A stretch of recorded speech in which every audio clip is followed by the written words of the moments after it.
جو سب سے زیادہ اچھے نظریات والے، اچھے اعمال والے، مخلص لوگ تھے، ان کو حضور کا صحابی بنایا۔ اور پھر دوسرا جو میرے نبی پاک صلی اللہ علیہ وسلم نے منظر بیان کیا، فرمایا یہ ابو بکر ہے، میں نے سب کے احسانات کے بدلے چکا دیے، اس کو پکڑ کے رب کی بارگاہ میں لے جاؤں گا، کہوں گا اے اللہ تو ہی اسے بدلہ عطا فرما۔ کبھی آپ اس رنگ کی کیفیت کو دیکھیں، یہ اتنا عظیم شخص، یہ اتنا پیارا شخص کہ کریم محبوب فرمائے مجھے کسی کے مال نے اتنا نفع نہیں دیا جتنا ابو بکر صدیق کے مال نے دیا، اور فرمایا جب اس کے پیسے میرے پاس آئے تو میں نے اپنے سمجھ کے خرچ کیے۔ حضرت عمر فاروق رضی اللہ تعالیٰ عنہ، کریم محبوب علیہ السلام فرمانے لگے اور لوگو میرے عمر کی تو وہ شان ہے، اس کا تو وہ مقام ہے کہ شیطان اس کو دیکھ کے رستہ بدل جاتا ہے، اور فرمایا اگر میرے بعد کوئی نبی ہوتے تو خطاب کے بیٹے عمر ہوتے۔ وہ یارو عثمان غنی، ان کو میرے رسول پاک نے 2 بیٹیاں دیں، 2 بیٹیاں، اور نبی پاک صلی اللہ تعالیٰ علیہ وسلم کی پنڈلی مبارک سے تھوڑا سا کپڑا ہٹا ہوا تھا، تو کئی صحابہ آئے حضور کی بارگاہ میں، سبھی اعزاز والے، پر حضور لیٹے رہے۔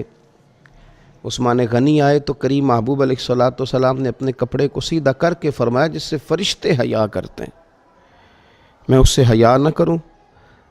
کتنا وہ عجیب آدمی ہے کہ جس سے فرشتے بھی حیا کریں، وہ اس عثمان کا حیا نہ کرے۔ اور پھر مولا علی شیر خدا، کریم نے بات ہی ختم کر دی، فرمایا علی کی محبت ایمان ہے، علی کا بغض نفاق ہے۔ علی المرتضیٰ شیر خدا رضی اللہ تعالیٰ عنہ کے مرتبے کا جو حسن مقام حضور نے بیان کیا۔ میرا سوال یہ ہے کہ جو اتنی بلند پایا ہستیاں ہوں،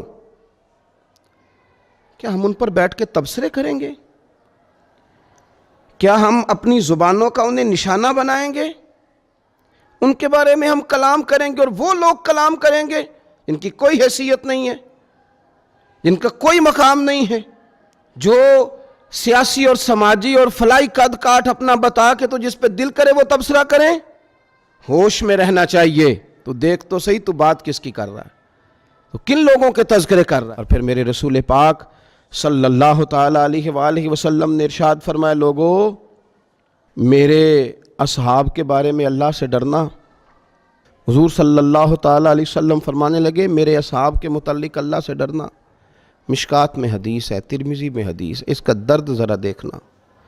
فرمایا میرے اصحاب کے بارے میں اللہ سے ڈرنا، فرمایا میرے بعد انہیں اپنی زبانوں کا نشانہ نہ بنانا، یہ میرے اصحاب ہیں، انہیں اپنی زبانوں کا، اپنے طنز کا نشانہ نہ بنانا، یہ میرے لوگ ہیں، جو میرے ہیں نا، ان کے بارے میں رب سے ڈرنا، ان کے بارے میں بات نہ کرنا، انہیں اپنی زبانوں کا نشانہ نہ بنانا، ان پر طنز نہ کرنا۔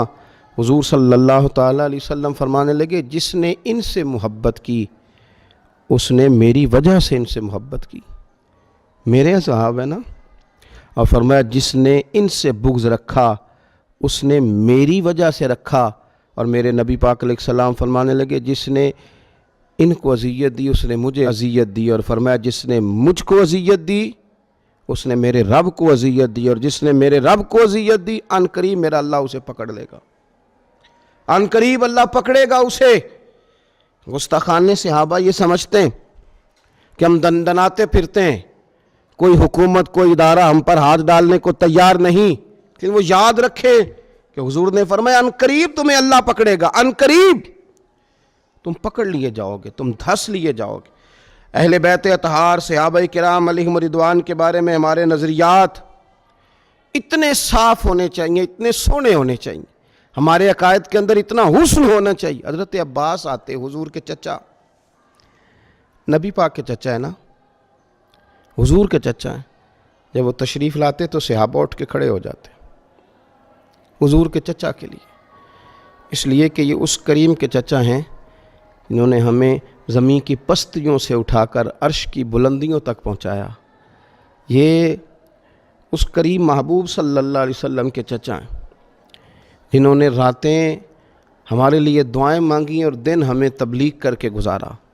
یہ اس کریم محبوب علیہ السلام کے چچا ہیں کہ جنہوں نے اپنی ولادت سے لے کر معراج شریف میں جانے تک اور معراج سے واپس آ کر اپنے وصال ظاہری تک اپنی ساری دعاؤں کا، محبتوں کا رخ ہماری جانب رکھا۔ حضرت عباس آتے تو لوگ اٹھ کے کھڑے ہو جاتے، ان کا اکرام کرتے، ان کا احترام کرتے۔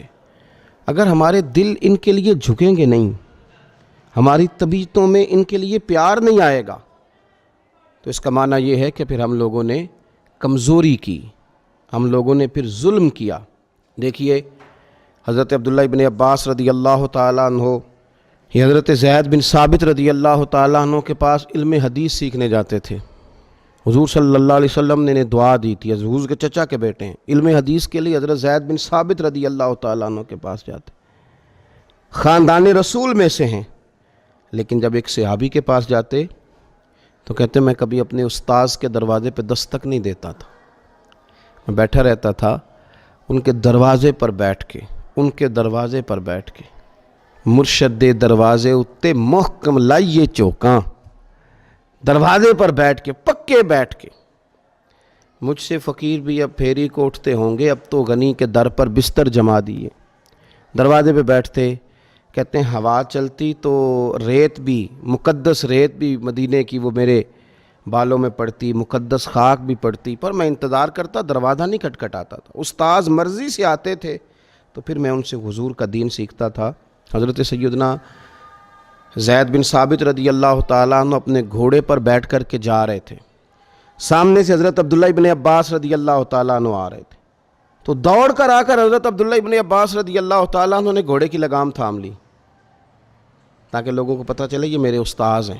ضرورت نہیں تھی، صرف یہ کہ لوگوں کو آداب سکھانے کے لیے لگام تھام لی۔ حضرت زید بن ثابت رضی اللہ تعالیٰ عنہ کہتے ہیں خاندان رسول صلی اللہ علیہ وسلم کے معزز فرد، یہ آپ کیا کر رہے ہیں؟ تو آپ فرمانے لگے ہمیں سکھایا گیا ہے کہ علماء کا ادب کرنا ہے، ہمیں یہ سکھایا گیا ہے، ہمیں سکھایا گیا ہے کہ علماء کا ادب کرنا ہے۔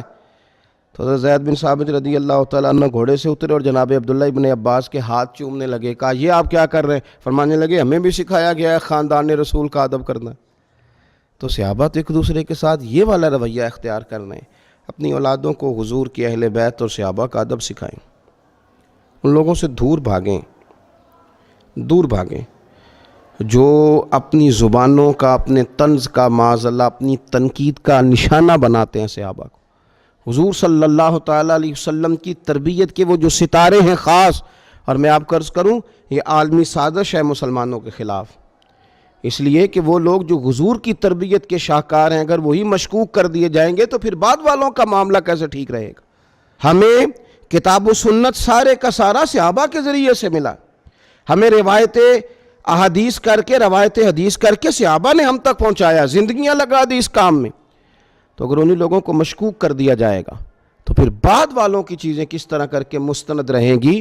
عالمی سازش کے تحت، غیروں کی سازشوں کے تحت ان لوگوں کے بارے میں یہ رویے روا رکھے جا رہے ہیں۔